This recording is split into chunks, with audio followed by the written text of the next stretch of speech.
नमस्कार, आप live cities देख रहे हैं। मैं हूं गरिमा भारती। बड़ी खबर कटिहार से निकल कर आ रही है, जहां पर प्रदर्शन कर रहे छात्रों के ऊपर लाठीचार्ज किया गया है। आपको बता दें कि दिल्ली के जंतर मंतर से शुरू हुआ ये प्रदर्शन अब बिहार तक पहुंच गया है।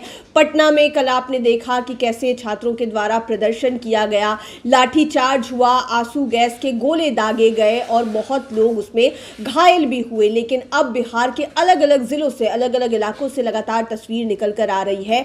छात्र एकजुट हो रहे हैं नीट पेपर लीक के खिलाफ और शिक्षा व्यवस्था में जो भी गड़बड़ियां हैं उसको सुधारने के लिए, उसके विरुद्ध में जो लोग हैं वो खड़े हो गए हैं। इसमें ज़्यादातर लोग छोटे बच्चे यानी कि स्टूडेंट्स हैं जिन्होंने हाई स्कूल पास किया है, उसके बाद वो नीट और जेईई की तैयारी कर रहे हैं। स्पेशली नीट को लेकर ये प्रदर्शन है, पेपर लीक को लेकर, और ये शिक्षा मंत्री धर्मेंद्र प्रधान का इस्तीफा मांग रहे हैं। आप तस्वीरों में देख सकते हैं कि ये कटिहार डीएम कार्यालय के बाहर की तस्वीरें हैं, जहां पर छात्र जो हैं वो एकजुट हुए हैं, जमा हुए हैं और प्रदर्शन कर रहे हैं, अपने अधिकारों की मांग कर रहे हैं। अलग अलग इलाकों से लगातार ये तस्वीरें निकल कर आ रही है। ये कटिहार जिला मुख्यालय की तस्वीरें हैं। आप देख सकते हैं कि किस तरीके से बड़ी संख्या में छात्र जो है वो एकजुट हुए हैं। एक छात्रा क्या कुछ कह रही है, आप सुनिए। पत्थरबाजी हो रहा है यहाँ पे, क्यों आप लोग प्रदर्शन कर रहे थे? प्रदर्शन कर रहे थे हमारी जो मांगे हैं वो पूरी करने के लिए। थोड़ी ना हम लोग यहाँ पे लड़ाई करने के लिए आए थे, पत्थरबाजी करने के लिए आए थे। हमारी मांगे कोई थोड़ी है ना कि यहाँ गोलीबारी बरसाओ, यहाँ पत्थर बरसाओ, यहाँ इतने की पुलिस को। क्या थी आप लोग? धर्मेंद्र प्रधान का हम लोग इस्तीफा चाहते हैं, बस। अच्छा, तो इस तरह से प्रदर्शन करने से ये अरे तो अच्छे से हम लोग इतने अच्छे से हंगर स्ट्राइक पे हैं। सोनम वांगचुक आज 25 डेज हो गया, लेकिन यहाँ कुछ नहीं हो रहा है। तो आखिर हम लोग तो कुछ ना कुछ तो करेंगे ना। जब तक हम लोग एकजुट नहीं होंगे तब तक कैसे होगा? तो इस तरह का प्रदर्शन वाजिब है? बिल्कुल वाजिब है। जब सरकार हमारी मांगे नहीं सुन रहा है तो प्रदर्शन वाजिब है, क्योंकि हम लोग यहाँ पे निहत्ते हैं। यहाँ देख सकते हैं हम लोग के हाथों में कुछ नहीं है यहाँ, लेकिन पुलिस के हाथों में डंडा है, बंदूक है, गोली है। हम लोग थोड़े ना आतंकवादी हैं। आतंकवाद के खिलाफ थोड़े ना हम लोग लड़ने आए हैं। हम लोग अभी स्टूडेंट हैं। हम लोग की आने वाली जो पीढ़ी होगी वैसे ही पेपर लीक चलता रहेगा तो कैसे होगा?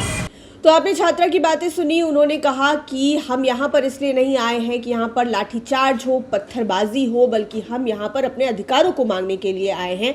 हम चाहते हैं कि शिक्षा मंत्री धर्मेंद्र प्रधान इस्तीफा दें और ऐसे में हमें एकजुट होना पड़ेगा और हम एकजुट होकर यहाँ पर जमा हुए हैं और प्रदर्शन कर रहे हैं। इसके बाद कटिहार के डीएम आशुतोष द्विवेदी भी सामने आए। उन्होंने क्या कुछ कहा है, आप सुनिए। प्रदर्शन और अपनी बात रखने का अधिकार सबको डेमोक्रेसी में है। जो संवैधानिक तरीके हैं उसके हिसाब से अपनी बात रखने का अधिकार सबको है और हम लोग उसके लिए किसी को रोक भी नहीं रहे हैं। और अगर किसी को अपनी बात रखनी, किसी चीज़ से असंतुष्ट है, तो जो संवैधानिक तरीके हैं, जो विधिवत प्रक्रिया है, उसके साथ अपनी बात रख सकते हैं। लेकिन किसी भी प्रकार के सरकारी संपत्ति को नुकसान अगर कोई पहुँचाएगा, अगर गलत तरीके से कोई भी प्रदर्शन करेगा जो अलाउड नहीं है, तो निश्चित रूप से वैधानिक कार्रवाई इसके ऊपर की जाएगी। सर, कितने छात्रों को डिटेन वगैरह भी किया गया है? अभी देखिए, अभी तो पुलिस अपना काम कर रही है। अभी हम ये बताने की स्थिति में नहीं है। संवैधानिक तरीके से विरोध प्रकट करने का अधिकार सबको है, लेकिन अगर गलत तरीके से बिना परमिशन के और सरकारी संपत्ति को नुकसान पहुंचाने का कोई भी प्रयास करेगा तो पुलिस विधिक कार्रवाई करेगी। इसके लिए मेरी सभी लोगों से अपील है, खास करके छात्रों से और सभी से मेरी अपील है कि संवैधानिक तरीकों को अपनाएं, किसी भी प्रकार की असंवैधानिक गतिविधि में लिप्त ना हो, किसी भी प्रकार की सरकारी संपत्ति को नुकसान न पहुंचाएं, अन्यथा जो विधिक कार्रवाई होगी तो उनको भविष्य में परेशानी का सामना करना पड़ेगा। जो भी किया गया है, हम लोग के पास वीडियोग्राफी की गई है, हम लोग के पास ड्रोन फुटेज भी है, बहुत सारे लोगों के द्वारा भी फोटोग्राफ्स और वीडियोग्राफ लिए गए हैं, उसमें जिसके द्वारा भी इस तरह की एक्टिविटी की गई है जो लीगली अलाउड नहीं है, उनको चिन्हित करके उनके ऊपर कार्रवाई की जाएगी। इसलिए मैं कह रहा हूँ बार बार कि सभी बच्चे, स्टूडेंट्स जो हैं अपनी बात तरीके से रखें, और कोई भी इस प्रकार की लीगल एक्टिविटी में इन्वॉल्व होंगे तो फिर बाद में उनको परेशानी होगी अगर विधिक कार्रवाई में उनका नाम आएगा।